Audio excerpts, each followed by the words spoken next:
Hello and welcome to Real Life Ghost Stories episode 29. I hope you're all well. To begin this episode, we would like to thank our Patreon subscribers. We would like to thank Megan Flynn, Amy Hadley, and Joy Crumb. Thank you so much for donating to our Patreon. We absolutely love you. Yeah, thank you so much. And obviously, we wouldn't be able to continue this podcast without our Patreon subscribers. So you are helping us to keep our podcast alive and helping us with our running expenses. And it means the absolute world to us. We love you.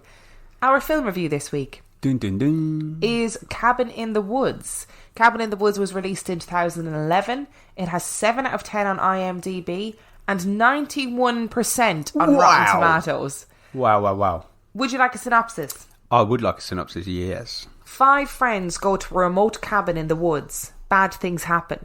If you think you know this story, think again. From fan favourites Joss Whedon and Drew Goddard comes The Cabin in the Woods, a mind-blowing horror film that turns the genre inside out. What were your thoughts on this film? I know it's the second time you've seen it, so what were your thoughts? It's actually the third time I've seen it. Is it? Yeah. I like this film. I don't really know why I like it, because it's a bit mental, but I really like it. Just not what you expect it to be. I think it's very, a good chunk of it is very sort of reminiscent of those early 2000 slasher horror films kind of things. Yeah, like sort Scream. It's got a very Scream vibe to it, I think, sort of teenagers. But it's satirical of that Scream vibe rather than it being serious. Yeah. I think I think it's one of the maddest films I've seen in a long time. And I was so gripped by it. I absolutely loved it. And in the beginning, I was like, oh God, it's one of those teen horror films. Oh, they're going to go into the woods. Oh, something's going to be there. Bad things are going to happen. I can predict exactly who's going to die because it's all those early 2000s horror tropes. And I was like, oh, I can't be arsed with this. And then it just fucks you up. Yep. I thought it was so clever. It's really well done. It is really well done. And like sort of the concept behind it and the idea behind it is really clever. To think about if that was actually the case, without giving too much away, if that was actually the case, how we would react and respond to it as a world, as a society. So from the very beginning, I think I'm really conscious of not giving too much away either. But from the beginning, you know that these kids, these teenagers that are in this cabin in the woods, are at the very least being watched by this governmental agency. It's just such a major mindfuck. It is. It's crazy because I think there's a really good juxtaposition in this film of supreme horror and everyday mundanity. Is that the word? The mundaneness of everyday. I don't know what the right word is. I don't know what the word is either. The normality of everyday. A really good juxtaposition between the two. There's a couple of really great scenes where there's something horrific going on to the teenagers and the government agency are doing something like betting or having a party, and that juxtaposition works really well. It's not so satirical that it's a comedy, but it has it's still scary. Yeah, it's still frightening, it's still gory, it's still weird, it still makes you question everything, but it's also really funny. It's definitely got some really light-hearted moments in it as well, and it's definitely a film made by a stoner. And it also, what's really good about it is it allows you to explore those tropes. So it allows you to go, oh, the girl who has sex is going to die first. And they explore that with you rather than it happening and it just being a thing that happens and you go, oh, I knew that was going to happen. They also go, we knew that was going to happen. And that's the way it has to be. Yep. And there's a whole reason within the film, there's a reason why those tropes exist. And it's just so clever. And I really don't want to give anything away. So I'm going to go straight in and say that I personally am giving this film 5 stars. I am with you. And that is unusual for me, but I just think it's so different. I think the difference between this film and a lot of films we've reviewed is that this one sets out to do something and it does it flawlessly. Yes. So what it's intending to do is flawless. It might have flaws in a sort of wider perspective of what you enjoy for a film, but it never attempts to be anything other than it is, and it does what it was trying to do really well, I think. Yeah, which is have a scary film, but still satirically explore the horror genre in a really clever way. And I think if you go into this film and watch it, because Dan said to me before we watched it, he was like, you just need to embrace the weirdness. Just go with it. And I think that's what you need to do. You need to accept the fact that when you're watching it, you're going to be like, what the fuck is happening? And that's okay. But just stick with it. And if you mermaids, if you like werewolves, if you like fucking zombies, If you like giant cobras, ghosts, dolls, whatever it is, it's there for you. So you just, I just thought it was so clever. it was really clever. Really, really, really good movie for what it's trying to do. And it asks some really sort of... I think it's a perfect film for a film student to write an essay about, because it does so many things. Yes. And potentially has the potential, great English, has the potential to raise some sort of good dilemma questions as well. And also, I think, like we said, it kind of is very noughties slasher film. So you've got those roles like the jock, the promiscuous girl, the scholar, and the virgin and the stoner, and they just embrace those roles so well, to a point where the characters themselves don't end up being annoying like they used to do in that whole Scream era of films, where you were like, oh, I fucking hope she dies because she's really annoying. They embrace those roles, but in a way that makes them actually really relatable. It's shot, this is the last geek moment I'll have about this film, but it's shot very similarly to all of those early 2000s. So the way it's framed, the kind of melding together of scenes, even probably the cameras they're using, to be fair, it's just very reminiscent of what they're trying to do, but there's this lovely spin on it. You obviously, we're not talking that much about what actually happens in the film, because we can't, and I don't want to give too much of it away, but I would absolutely recommend that you go and watch this, particularly if you're a horror movie fan, and if, like us, you sort of grew up, as it were, or as a teenager, things like Scream were the big thing. So honestly, go and watch it. Yeah, really, really good film. It's not like a scary movie either. It's not that kind of aping, if that's what you're worried about. No, it's not like that at all. It's kind of like a serious satire. Yeah. Can you call it that? Yeah. I don't even know. That's exactly what it is. That's a good description of it. Yeah. Progressive presents Adjusting to the Suburbs. It never dawned on me how much walking I used to do until I bought a house in the suburbs. Like when I'd say, I'm going for coffee, of course I was walking, but now it's like 3 miles and no latte's worth that. I find myself inviting people on walks with me like it's a scheduled activity. This morning, my neighbor asked me what I'm doing, and I actually said, I'm going for a walk with Nancy. Anyway, when you save with Progressive by bundling your home and auto, that's the easy part of adjusting to the suburbs. Progressive Casualty Insurance Company, coverage provided and serviced by affiliates and third-party insurers. With one of the best savings rates in America, banking with Capital One is the easiest decision in the history of decisions. Even easier than choosing Slash to be in your band. Next up for lead guitar. You're in. Cool. Yep, even easier than that. And with no fees or minimums on checking and savings accounts, is it even a decision? That's banking reimagined. What's in your wallet? Terms apply. See CapitalOne.com/bank for details. Capital One N.A. member FDIC. This week at Macy's, get an extra 20% off with your coupon or Macy's card. That's on top of already great deals, like 25 to 60% off cold weather gear for the whole family, 30 to 60% off select bedding and bath, plus 30% off select small appliances. And Star Rewards members earn on every purchase, except gift cards, services, and fees at Macy's, Macy's Backstage, and Market by Macy's. More at Macy's.com/Star Rewards. Savings off sale and clearance prices. Exclusions apply. So that brings us on to our story this week. Okay. Is it about abandoned houses in woods? Absolutely not. Is it about backwoods, not backwards, but backwoods petrol station owners? No, it is not. Is it about jumping chasms in a dirt bike? It is not, but if you like all of those things, I suggest you watch Cabin in the Woods.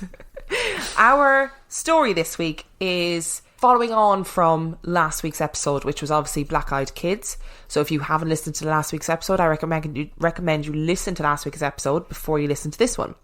And we mentioned this in last week's episode, and I was like, it's not something I know that much about. So I'm going to go and have a little bit of a research about the Skinwalker legends. Do you know what a Skinwalker is? I have a rough idea. What's your rough idea? The initial part of my knowledge comes from Zach Bagans. I have to apologise. Probably introduced me to the concept. It's a piece of Native American lore about creatures that inhabit or mimic other people and prey on them, is roughly what I get from it. So that's essentially it. But before we start into our stories, I'm going to give you a bit of a background into the Skinwalker lore that exists in Native American culture. Now, I want to preface this by saying I'm by no means an expert on Native American culture. So if I say something that is outlandish, or if I say something that is wrong, Please don't be offended. I'm not meaning to offend anybody. And also, if my pronunciation is horrific, again, I apologise. But this is just what I've gotten from my research. So the first thing I'm going to do... It's a Navajo legend, right? Yes. Yeah. So the first thing I'm going to do is give you the Navajo history of the Skinwalker, and then we're going to dive into some stories. So are you ready? No, I don't really like this story. I know what they're about. I'm not a fan. I'm quite scared of them. Yeah, which is why we need to talk about black-eyed kids at the end of this again. Mm-hmm. I know, sorry. The Navajo legend of the Skinwalker is a legend that has become embedded in mainstream horror stories, but it is one that has terrified the Navajo people for generations. The Skinwalker legend is one of mystery, fear, and evil. There is no doubt, there is no questioning, there is no ambiguity. The Skinwalker means you harm. Belief in Skinwalkers is widespread in the Navajo Nation, and many Navajo people, especially the older generations, refuse to speak of them for fear that speaking of them will draw them to you and your family. The Skinwalker has the ability to be a perfectly functioning and inconspicuous member of the tribe, but also has the ability to transform into something pure evil under the cover of darkness. Skinwalkers are created when a Navajo medicine man uses their power for evil and to cause pain and suffering to others. One does not become a Skinwalker by chance or by accident. It is a choice and a process that is believed to involve the killing of a family member. Through their evil acts, they acquire the power to transform into any animal they desire, or even other people. The most common animals associated with Skinwalkers are the coyote, the owl, the fox, the wolf, or the crow. But it is not limited to these creatures. So embedded is Skinwalker lore in Navajo culture that it is taboo to wear animal pelt except for sheepskin and buckskin, and both of which are only worn for ceremonial reasons. There are many ways in which a Skinwalker can inflict harm. Some who have experienced the Skinwalker report knocks and bangs, creatures peering into windows, scratches on the roof. Creatures who possess human qualities and characteristics are also common, and there are those who believe that Skinwalkers possess the ability to make people sick and die. It is almost impossible to catch a Skinwalker, but those that do manage to track them and kill them must call them by their full name, at which point the Skinwalker will become sick and die. So that's obviously a really short rundown of Navajo lore. By no means am I saying that that is the entirety of the Navajo legend. It is not. But that's kind of the basis of it. And also, I just want to point out now that there was kind of really conflicting things in my research about whether or not a Skinwalker was a witch or a medicine man, and a lot of people say no, they're not a witch or a medicine man, probably because of the negativity attached to them. And actually medicine men are a big part of Navajo culture in general, and a really positive part of Navajo culture, so maybe they don't want to give the title of medicine man to something that is seen as so evil. So I just want to clarify that there's kind of two different schools of thought on that one. So what are your thoughts so far? I found it very interesting. It is really interesting. There's a lot of parallels to other things, which makes you... I feel like first-person history is probably the truest form of history. I feel like there's a lot of things they know about the Earth that we just don't understand in our sort of civilized sense. And there's a lot of sort of parallels with other cultures and other sort of things going on. So the sort of haunting, evil spectre of an animal, ravens, wolves. Yeah. Owls not so much, but it's still interesting. The knocking is very similar. Yeah. The being able to possess or to change your form to be not what you were originally. Very similar to changeling lore, I guess. Stuff like the fact that kind of stuff is similarities doesn't say to me that that's wrong. It says it's more likely to be true, I think. I think it's really fascinating that these entities are cross-cultural. They just have a different name. So there's two things about Irish lore that really made my ears prick. And that is the Nox, obviously, which is a sign of death in Irish lore, and changeling lore. And changeling lore, or it's basically the fairies steal a member of your family and then they replace it with somebody who looks very similar, but they're just off, and you just sort of get the feeling that they're not actually that same person. So much so that in terms of like Black-Eyed Kids, which we talked about last week, in old Irish families, the grandmother used to check a baby when it was born to see was it born with black eyes, because if it was born with black eyes, it meant it wasn't a baby, it was a changeling. Yeah. So black-eyed kids also travel across law as well. And the thing is, with Irish law, is that descends. I'd imagine there's a lot of it has transcended from law, Celtic law. Yeah, right? ancient Or Celtic law, Gaelic yeah. law or whatever. It's Celtic, right? Yeah. Which is again another first person. So although you're not technically first people in that term of things like the Celtic races. Yeah, not like, so Native Americans are first people and Aboriginal Australians are first people. And like tribes in Amazon and stuff like that. Yeah. But, you know, you're an original culture, so it's interesting how things like that prevail and move through culture and legend and law. Makes you wonder where the basis is, really, I think. And what was really interesting about this research is that there are countless first-hand reports of actually experiencing skinwalkers in modern day. So why do you think of the skinwalker legend as being something grandparents tell their kids around a fire? Actually, there are people to this day who still report seeing skinwalkers on a regular basis. The guy who did I talked about in last week's episode, Brent Swanser, after his black-eyed children experience, people had said to him about skinwalkers, so he did loads of research on skinwalkers as well. And luckily for me, he gathered up quite a lot of first-hand experiences of skinwalkers from all around the internet, or from people who had sent them to him, or places like Reddit, wherever it was. And there are so many similarities in these stories that it's just incredible. I think, just before you move on, I think it's also probably, I don't know this for fact, but I'd imagine there's probably similar things in Cherokee and Apache law and stuff like that, but probably just under different names. Yeah, probably. Skinwalker's the term that we've come to know, I guess, because it's become a little bit more of a, not urban legend's the wrong word, but into sort of urban. Well, it's come into like the cultural, almost modern Pulp Fiction, isn't it? It's kind of like in our modern vernacular, we talk about Skinwalker Ranch and stuff. I mean, if you're a paranormal enthusiast, you're going to know about Skinwalker Ranch, which we're not going to talk about in this episode, but we will over on the Patreon. So pop over there if you're interested. So I'm gonna start telling you these stories. You know, I'm so excited. You don't look very excited. I'm not really. I'm quite scared. There are countless eyewitness accounts of skinwalkers online. There are even whole Reddit threads dedicated to skinwalker accounts, so it's difficult to know whether these stories are genuine or whether they are just stories told by people who want the notoriety of these experiences. It's also difficult to know if, because skinwalker lore is now widely known, whether every experience with an oddly behaving animal is put down to a skinwalker. Who knows? The first story today was told to Brent Swanser and outlined in an article he wrote for Mysterious Universe called Strange and Terrifying Encounters with Skinwalkers. It outlines an experience that was had at Window Rock, Arizona, a place that came up regularly in my research and seems to be synonymous with skinwalkers. According to Swanser, the story relayed to him was of a man driving with his father at night time when they came across a large coyote sitting in the middle of the road.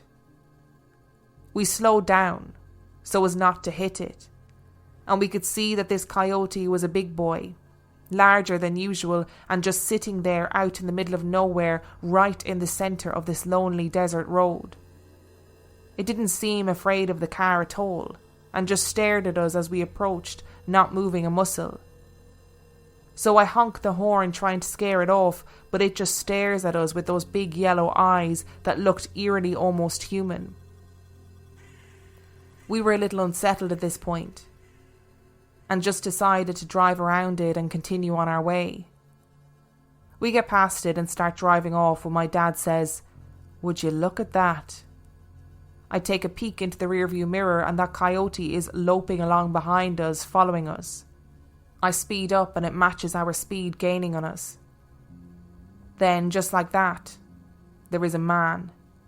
A naked man running alongside our car, and he begins sort of slapping the side of the vehicle. He has this freaky grin on his face, and we are at this point of going over 50 miles per hour and gaining speed, but there he is running alongside the car. He then lets out a sort of wail and swerves off into the night. It scared the shit out of us. Story number 1. That sounds like the original Black Eyed Kids encounter. That sounds like the encounter where that boy ran along beside and the car. other boy wailed. Yes. Howled, didn't he? That's how it was described. This, like, I have like the hairs on my arms are standing up. Yeah. It's very similar. Very similar. Really similar. Nevada is Navajo land as well, isn't it? Yes. Yeah, interesting. Maybe they're not vampires after all. So I'll keep going with the story. Okay. Like I said, you don't have to search too far on Reddit to find stories of skinwalkers. Tale after tale abounds with discussions of hotspots and protection methods. It's impossible to tell whether these stories are from Navajo people or from non-native people, but one such story is from a user called Naked Reagan. My roommate has told me this story a few times, and I want to see if anyone else has had similar experiences. As he tells it, he was driving home super late at night, maybe around 3 or 4 a.m. in a suburb of Phoenix, Arizona, both times that this occurred. The first time he was driving alone on a road that has an open field to the left of it, when out of nowhere a black figure on all fours bounds up out of the field and across the road in front of his car. As soon as the figure got to the other side of the road, it stopped with inhuman quickness, turned around and looked directly at my roommate. He described the figure as looking simian, completely black, except for the face. The creature's face was a stark, white, human face. Not white as in Caucasian, but white as snow. This happened again a few weeks later, but this time the creature was sitting in a tree.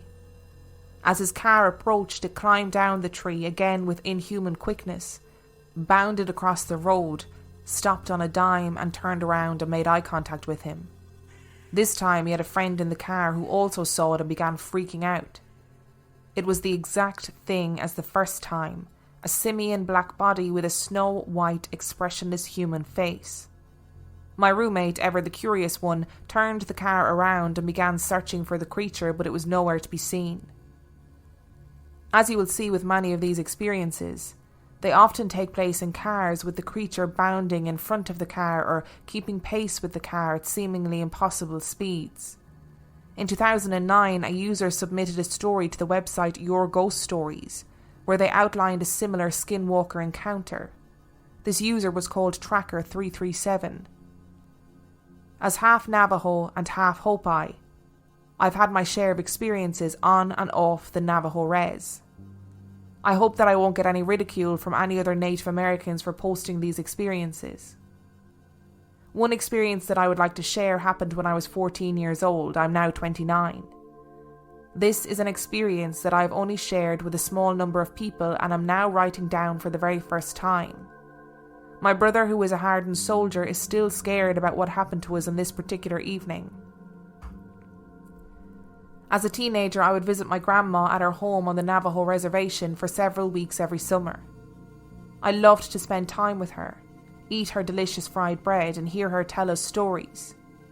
Every so often, my grandma would hire a worker, the harmless town drunk, to do odd jobs around her house and her property. One evening, right before the sun went down, I was asked by my grandma to take him home, which was about 4 miles out of the valley where she lived. I was more than happy to, seeing that I was only 14 years old and was asked to drive a truck.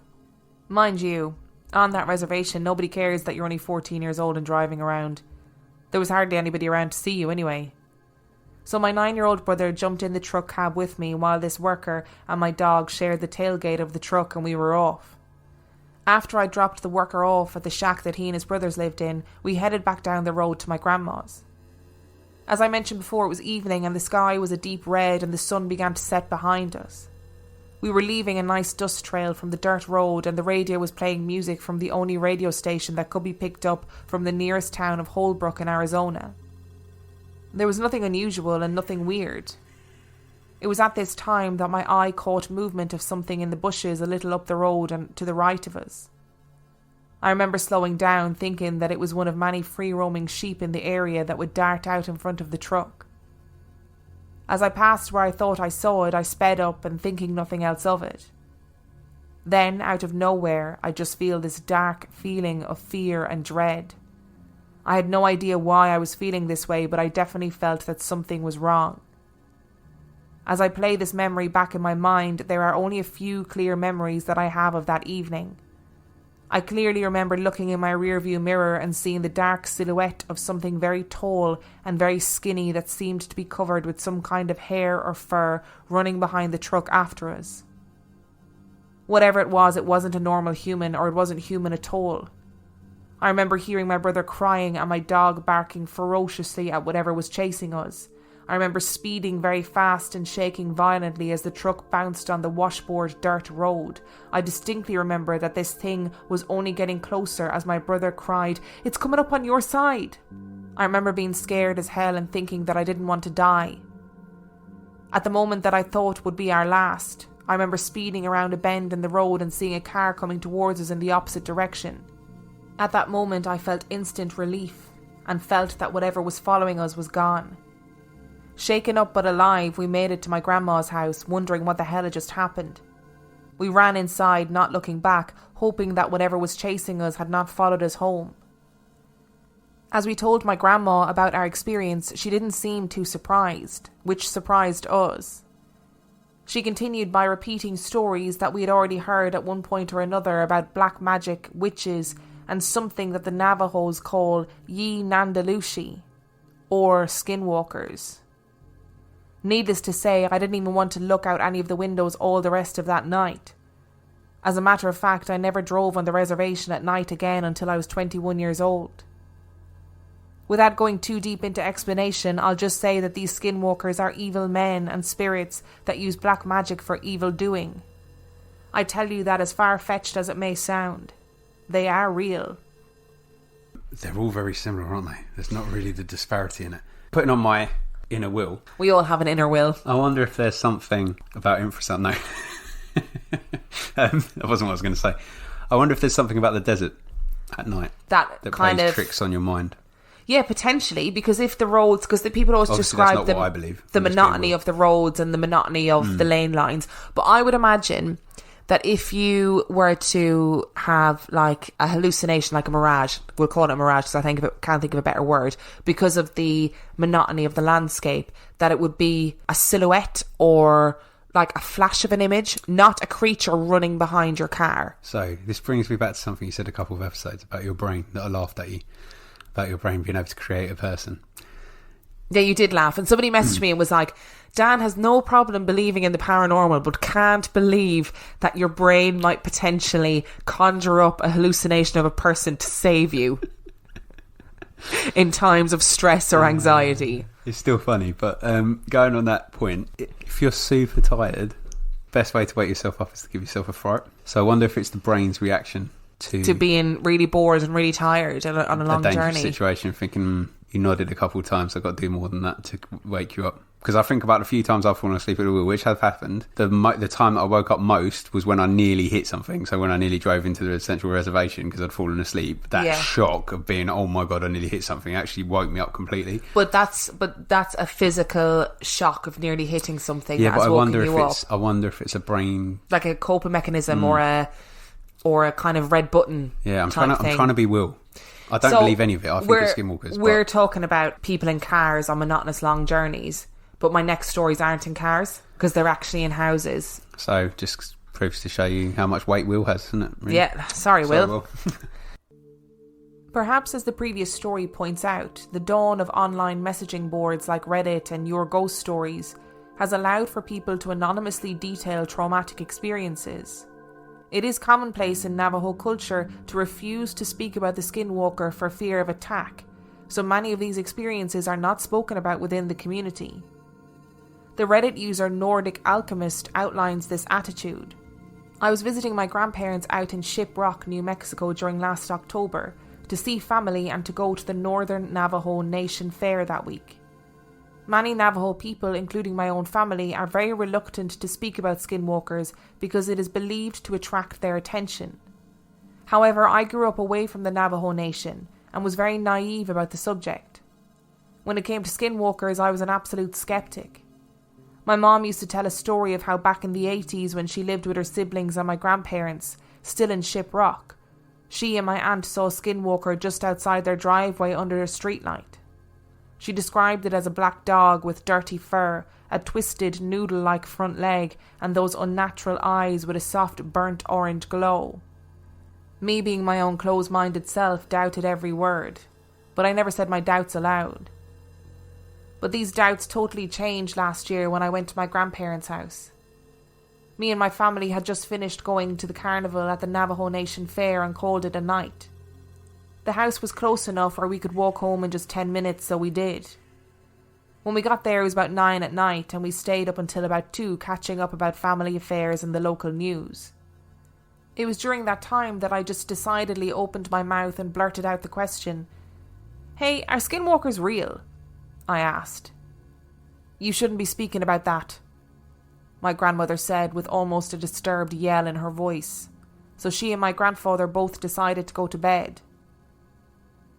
After being scolded by my mom, one of my aunts chimed in with a very cautious tone and said, "They're real alright." Had a few start screaming outside of my trailer in Farmington just a few nights ago. Your cousin had nightmares the whole night and woke up crying that morning. Not wanting to push the discomfort any further, we all decided to go to bed. Now the trailer's pretty old and it was a really nice night, so we slept with the windows open with screens to prevent bugs from coming in. Everyone had drifted off to sleep except for me, because my mind was still going a million miles a minute thinking about skinwalkers and wondered if I ever had encountered one while I was on the reservation. As a kid, I was told it was taboo to think about skinwalkers because it can call their attention. And that's when shit totally hit the fan. Just as I was settling and finally getting relaxed for sleep, I started to hear something moving outside. I got up from the couch and started wandering over to the kitchen window. In the trailer, all of the rooms have the lights out, so the only visible light that can be seen is from the porch light out front. I was thankful for this, because I told myself if it really was a skinwalker outside, then hopefully it wouldn't notice me seeing it. So I mustered up the courage to take a quick look outside. From the porch light, all I can see is the dusty ground and the vehicles that my family drove along, with some old metal trash cans that stood beside the road. Looking for about a good 5 seconds, I wasn't able to see anything, so I was getting ready to turn around and walk back to bed, thinking it was just a stray cat or something. I'd only taken 2 steps, and I hear what sounds like a distorted scream coming from outside, definitely close by. Fear rising, I look outside again, and there I see it. A coyote-like figure was staring at my direction from behind the cars, just outside of the reach of the porch light. Only it looked awfully wrong, and gave off an evil vibe just from seeing it. It was grey, with very dishevelled hair and a horrific orange-red soft glow coming from its eyes. I noped the hell out and ran back to the bedroom. It was at this moment that I had begun to also notice an awful stench in the air that smelled like rotting meat. I started to wake up my mom, who was like, "Oh my God, it's almost 3 a.m, what do you want?" I immediately began in a shaken voice, There's something scary outside." She was now annoyed because I woke her up. "Oh, it's probably just a stray animal or something. It's the reservation. Animals wander all the time at night." She obviously wasn't getting the drift of what I was saying, so I screamed, "There's some Blair Witch Project shit going on outside, Ma." That got her attention. "What are you talking about?" she asked. And then we heard it. The thing outside started making more of its dreadful like screams and started what sounded like thrashing outside on the ground. So both her and I got back up and looked outside the window, and the coyote thing was making its way to the door. It walked with an odd limp and dragged its back right leg. We could hear it start to scratch against the door and make this odd, muffled moaning sound. My mom went and got my dad, and they both started shouting in Navajo all sorts of words, telling the thing to go away and saying it was not welcome here. Well, all this commotion was enough to get the rest of the trailer up, and they came out into the hallway. The only thing my mom did was turn to them and said "Skinwalker," while proceeding to point at the door while the noises were still happening. Apparently they already knew exactly what to do, as my grandfather got out a handgun from a drawer and a bag of ashes. He coated a few bullets and loaded them into the gun and went straight to the door. Yelling out more Navajo that was too fast for me to comprehend, he swung open the door and fired twice. Nothing. The thing managed to escape before my grandpa could even put a bullet in it. "That's the fastest one I've ever seen," said my grandpa. Next thing you know, my aunts and my parents are freaking out about what happened, saying stuff like, "What if it comes back tomorrow?" and "It saw us, does that mean we're targets now?" Afterwards, my grandparents calmed everyone down, saying that we'd be fine, and we all went to bed. Morning comes and my grandparents call one of their neighbours and explain to them what happened. Apparently one of them was a medicine man who used to partake in Navajo ceremonies used for healing and curing sickness, and came over to bless each family member and the grounds outside. Today I'm very convinced that I saw a skinwalker. I still plan on going back for visits to the family and the Northern Navajo Nation Fair. I just adamantly hope that I never have such an awful experience like that again. But what do you do if you encounter a skinwalker? Can you be helped, and where do you turn to? A woman from Shiprock, New Mexico sent a story into the Confessionals podcast where she spoke about hearing a skinwalker and experiencing firsthand their ability to make people sick.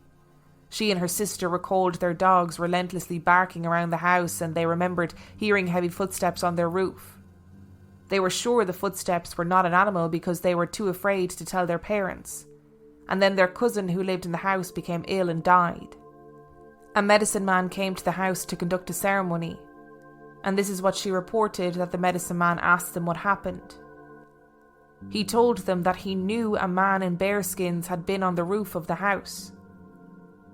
The girls had never said anything to him about hearing footsteps on the roof. The man with the bearskins had made their cousin sick by blowing white powder on her. The powder, he said, was a powder made from crushed human bone and was a powerful dark magic. He, along with the family, had conducted a ritual to protect them from the skinwalker. That's so creepy. That's cool though, right? I mean, it's an amazing story. So creepy. The story before that one about speaking into existence almost, isn't it? That's why the older Navajo people don't speak about it, because they believe if you speak about it, you invite it in. And remember last week, you talked about black-eyed kids feeding. Yeah. And lots of people messaged in and said, well, maybe black-eyed children feed on anxiety and fear, and that's why nobody really knows what they are or where they came from. That's why I put up on my Instagram that maybe they're dementors. Oh, you did? I saw that. Well, skinwalkers apparently feed on fear. And that if you talk about skinwalkers in a way that shows that you are frightened, that you are attracting them to you, and you talk them into existence, and that one of the ways to allow yourself to overcome a skinwalker is to show that you aren't frightened of it, which is obviously very fucking difficult if a fucking big spindly beast is running after your car. You'd be alright. You just drop kick it downstairs or something. I don't think I would in this instance. Also, from that first story, wasn't it interesting that bullets coated in ashes? Yes. And there's some similarities to the werewolf. Silver bullets. Yep, and the fact that obviously it's a man that turns into a wolf. Yeah. It's a coyote, but a similar dog kind of animal. It's fascinating. There's so many undercurrents to it that it's you could map it, I reckon, if you were to. Oh yeah, I think you absolutely could, and I think across the world. I think a lot of our lore today, or our legends and all that, they come from ancient people. They come from people who were first people. And even things like the way we celebrate Christianity in Ireland, for example, is all based in pagan ritual. So, for example, the fact that we have pumpkins at Halloween, and, people in America, Halloween is a really big thing. Halloween comes from Irish immigrants. The reason why people carve out pumpkins is because Irish people used to carve out turnips hundreds of years ago. They used to put lights in them to not allow the darkness to come in, then to not allow evil spirits to come in.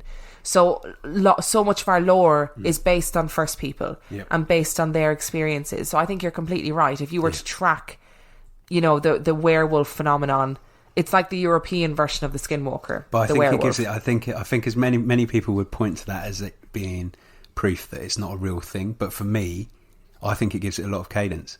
I think the fact that there's so many similarities to other things around the world, and actually everybody's talking about the same thing. They're just using different terms, just using different and language, have a different understanding of it. And I do think people like Native Americans have an understanding of the land that we never will. I think they obviously lived with such reverence and respect for the land that they fundamentally know more about it and are more respectful of it. I just think the whole thing is just fascinating. If you look at Nordic beliefs on elementals is probably very similar to Native American beliefs on different elements as well, and where they come from and that kind of thing. There's so much overlap to it, I think. In terms of the second story, awesome, but scary. A bear this time and a hummingbird, and the medicine man knew about it. Whoa. Yeah. It's like so much and chills. Scattering the bones over the roof to kill her. Very sort of almost Grim Reaper-y. A man coming to claim the life of someone. Yeah. Didn't physically go in and kill them. Took the life away. It's fascinating. And the ground bones as well.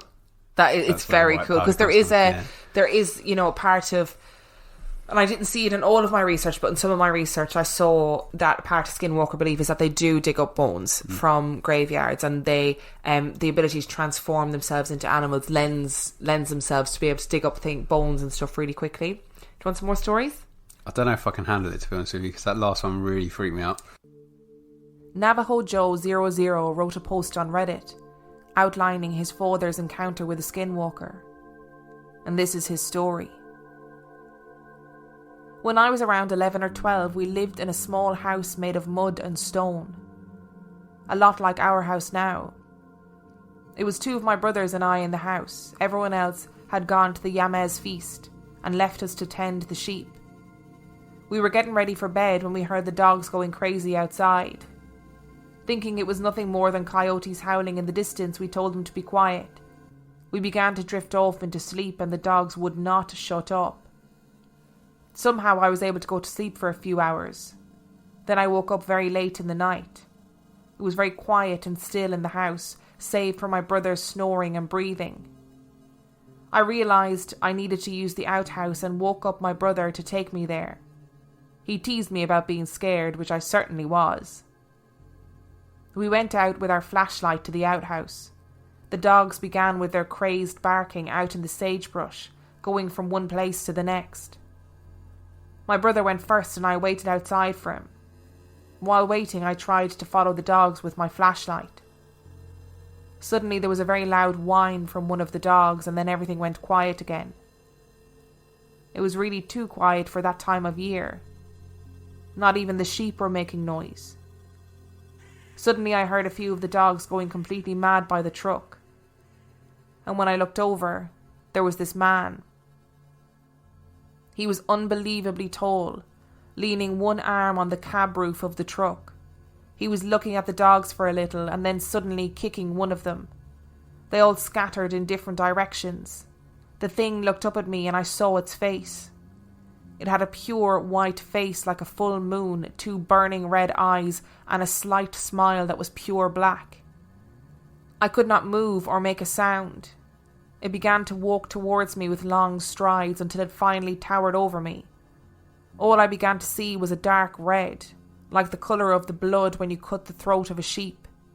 I kept getting deeper and deeper into its eyes. I could faintly hear my brother coming out of the outhouse. With this, the thing looked up at him. Reality came rushing back to me. I noticed that my brother was too distracted with his buckle to realise what was going on. I also noticed this thing's long hands hovering just inches from my head. Its skin was black ash, and it smelled like a bloated dead animal in the summer. I was unable to move or speak. The skinwalker began to move towards my brother. Finally, noticing this figure, my brother became paralysed like I was. Closer and closer it drew, reaching an arm out towards my brother's head.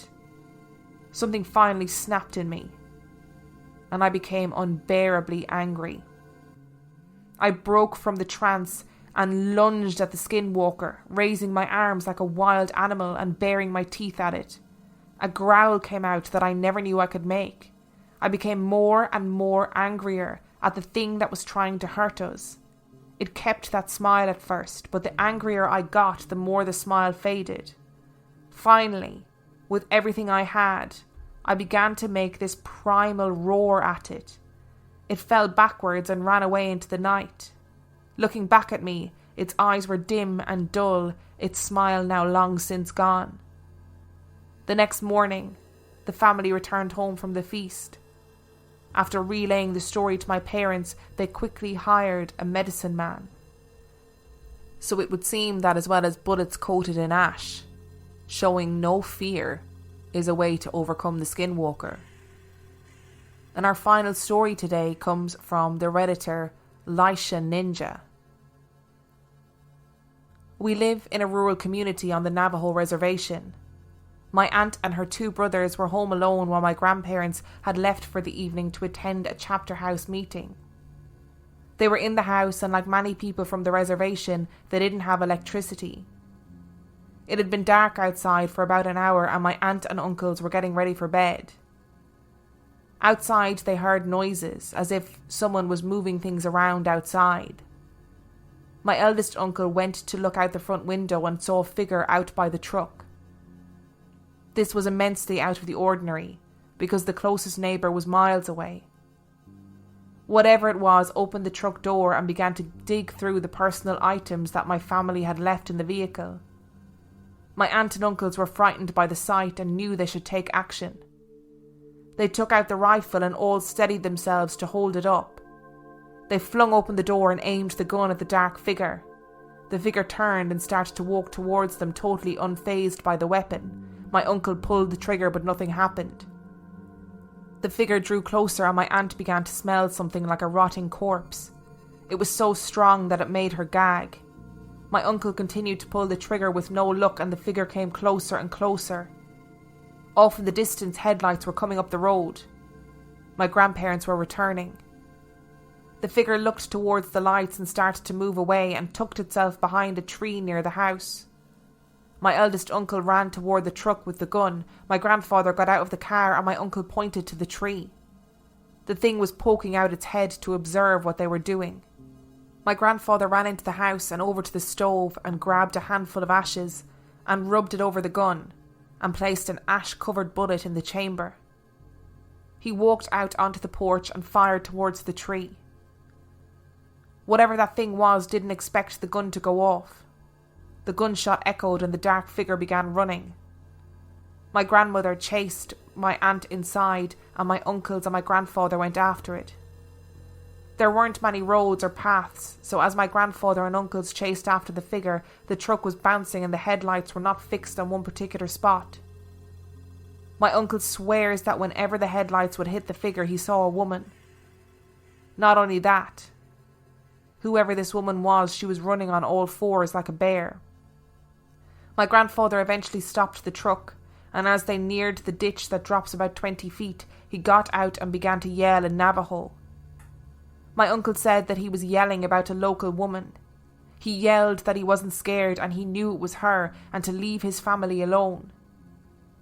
A few days passed and there was news that the woman that my grandfather was yelling about had died. I've always been told that if you know who the Skinwalker is, say their name and it will kill them. And that is our last Skinwalker story for today. They're so creepy. The stories are so creepy. But aren't they just so horrific? Just found them so fascinating. Particularly that last one, the last couple where they talk about how you deal with them, about not showing any fear. Yeah. And naming them and the power of what a name is, which is just very similar to Exorcist. Yeah, it's you need to find the name of the demon. Yeah, and in order to be able to get rid of it. It's that transcendent thing where it's like, actually, if you know who someone is, there's less fear sometimes, you know what I mean? And that's part of the power of the name. You're showing them, you know who you are, you can't trick me anymore. Yeah. So it's building up that courage. And actually, it's almost biblical as well. And obviously, it's not the same thing in this idea that you draw strength from somewhere else. You show courage in the face of your fear. You rely on this strength, an otherworldly strength. How that other boy, Navajo Joe, how he overpowered. It was Navajo Joe, wasn't it? Yeah, it was, and he overpowered it. What's really interesting about that story, guttural scream and strength he didn't know he had. But that strength came from, I need to save my brother. Yeah. And what's really interesting about this as well is the fact that he felt hypnotised by the eyes of the Skinwalker, which is also reminiscent of the Black-Eyed Kids. That they hypnotise you with their eyes. It's interesting. Isn't it so weird? And I also, so scary. I found another short story, or a short account of a man who was driving his truck during the night, and he was driving back to the reservation, and he saw this little tiny old lady from the reservation, like really old, on the side of the road, and he was like, oh my god, what is she doing out here? So he stopped to like give her a lift back to the reservation. And when she turned and looked at him, she looked at him really sharply and then took off full speed through the desert. And he was like obviously he was like get fucking noped out of there, because tiny old woman suddenly like Olympic sprintering across the desert. I would fucking shit myself. It's just that there's an element of tricksterism to it as well, which is a Yeah. new word I've just coined. Tricksterism. Yeah, where it's deception, isn't it? And how deception is an evil concept, isn't it? Or a bad, negative concept, isn't it? To deceive someone, to be deceptive, and they take on a different form, a familiar form, but they're not quite familiar, like children. Yeah, do you know... Not children in general, but like taking on the form of a child, where it's something... Yeah. Again, it's a familiar concept, but just slightly not off. in the right context. But I love these stories, and I'm not going to try and debunk them, because I think they're so ingrained. They're a cultural phenomenon. They are so ingrained in Navajo culture. I don't think it's my place to say they're not real. I think that these people have experienced something in these stories. Like something has happened to these people. Like, it's the big pale moon-shaped face that got me as well, with the little smile, because that smile came across on a few of them. That, you know, in one of them when the man was running alongside the car, he was smiling. Yeah, do you remember in the Black Eyed Kids episode when he's talking about the smile with almost the metallic teeth? Yes. Ooh. So what do you think? Do you believe this story? I 100% believe it. I feel like there's a knowledge there that we will never comprehend. No, I agree. They have an understanding just way beyond anything that the Western world can latch onto, I think. And it's fascinating, and 100% believe it, and will not be walking around any deserts in the middle of the night. And if you are, like, you know, if you are a first person, or if you are a Native American or descendant of a Native American tribe or whatever, can you just let us know, like, how this impacts your day-to-day life? Like, it sounds like this is a day-to-day thing for Navajo people, not as in like skinwalkers coming to your door, but that skinwalker lore is just a part of their lives, and it's just the way it is. And it's the same as fairy lore in Ireland, isn't it? I suppose it is the same as fairy lore in Ireland. Like, your government reroutes roads not to break up fairy rings. I know, yeah. So it's so ingrained in your culture as well. I read an article this week as well about a guy who has fairies on his land, and it was really interesting, because he was like, I deal with them all the time. And that's just a part of his life. Just you know, the fairy people are just a part of his life. It's terrifying as well. It's really terrifying. I mean, I think it's terrifying, but it's also like, oh God, there's a whole world out there that we don't know or understand or can even begin to comprehend. And that's scary, but also quite cool. So our reviews this week. We have a review that is entitled Best Bloody Paranormal Podcast Ever. Watch your profanity. This has got to be the best podcast I've had the bloody pleasure in finding in a long time. Emma and Dan are so freaking awesome, have me in stitches, and have the best content too. I love the mini film reviews in the beginning of the podcast. All up to date with every episode and hanging on every week for the new one. Keep up the good work. From Donna McTaggart. Thank you, Donna. Donna was the one who suggested our Black Eyed Kids episode last week. Okay. So thank you, Donna. And she is like legit wicked in the super group, because she finds the best memes. I don't know where she finds them from. It's incredible. And then our second one comes from a guy called The Fearless Mexican. Okay. My brother turned me into this. What did your brother turn you into? My into? brother turned me in. Full stop. My brother turned me into this podcast because of our common obsession with the weird and the occult. We've both had strange encounters with things that go bump in the night, and it is comforting to hear about the experiences from folks around the world. Plus, you get the best bonus of hearing two awesome accents and the bickering that this seems to produce. We'll send my stories soon. Love, Mitch. Mitch is a Patreon subscriber. Thank you, Mitch, you absolute beauty. If you enjoyed this week's episode and you think, hey, I want to learn more about skinwalkers, then I absolutely suggest that you go and research as much skinwalker stuff as possible. Honestly, it is so fascinating. And equally, pop on over to our Patreon at patreon.com/real life ghost stories, where we are going to be discussing the crazy crazy fucking story of Skinwalker Ranch, and if you know the story, you're going to love it, and if you don't know the story, it's going to blow your mind. Skinwalker Ranch, interestingly, is on a cursed Navajo ground. Navajo people will not set foot on it for because like they the Diatlov Pass. Yeah, Oh, no, it's not- Dyatlov. yeah, but that's not Navajo, but it's another first person. Yeah. Yeah, so sign up to our Patreon, and for $5 a month, you get 4 extra episodes a month at least, because there are tiny tales, but also there is the 50p movie club, which is Dan and Gorgeous Will, who you guys absolutely adored, talking about movies that are ridiculous and taking the piss out of them. Yeah, we will one day. We'll watch a good movie, but One day. we've just recorded another episode, which you guys chose the movie of without seeing what it was. Oh, that's exciting. And it was on par with Madness so far. So Oh, brilliant. I look forward to you guys being able to hear that. And if you want to follow us on Instagram, you can do that. I am on Instagram at Real Life Ghost Stories Podcast, and Dan is on Instagram at 50p Movie Club with the 50. And I am also on Twitter at Real Ghost Pod, and we are on Facebook. We have a Facebook page called Real Life Ghost Stories Podcast. Please give it a like and a little review if you'd like. And also we have a super secret Facebook group called RLGS Supergroup, where there are amazing people who honestly like make me laugh and make me think on a daily basis, which is quite a cool thing to have, where people talk about the episodes, or they share stories from around the world, or they share memes. The memes are my favourite. And that's a really great place to be. And it also is a place where I can ask you guys questions about what you like and what you don't like about the podcast, which is great. And finally, if you've got a story that you want to tell us, we have got such a backlog of stories. So that means next week is going to be a listeners episode. Oh, so you're not saving it for episode 30 then?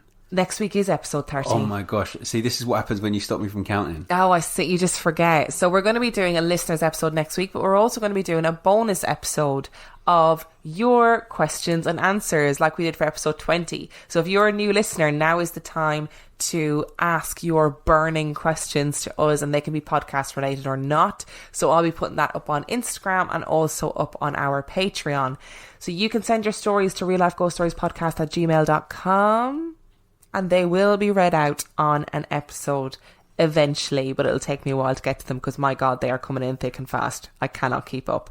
And on that note, anything else you'd like to add? No. This is not a visual thing. Sorry. Nobody can see you.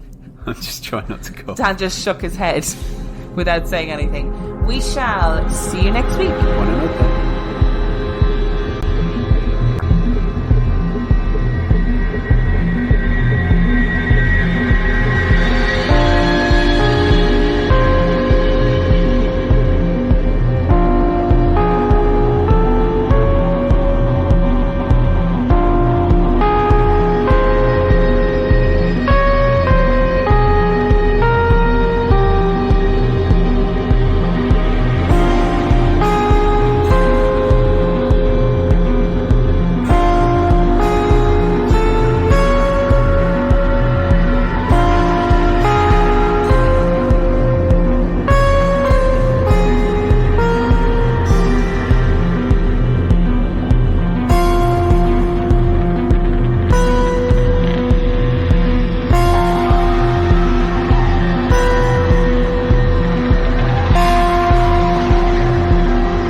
This week at Macy's, get an extra 20% off with your coupon or Macy's card. That's on top of already great deals, like 25 to 60% off cold weather gear for the whole family, 30 to 60% off select bedding and bath, plus 30% off select small appliances. And Star Rewards members earn on every purchase, except gift cards, services, and fees at Macy's, Macy's Backstage, and Market by Macy's. More at Macys.com/Star Rewards. Savings off sale and clearance prices. Exclusions apply.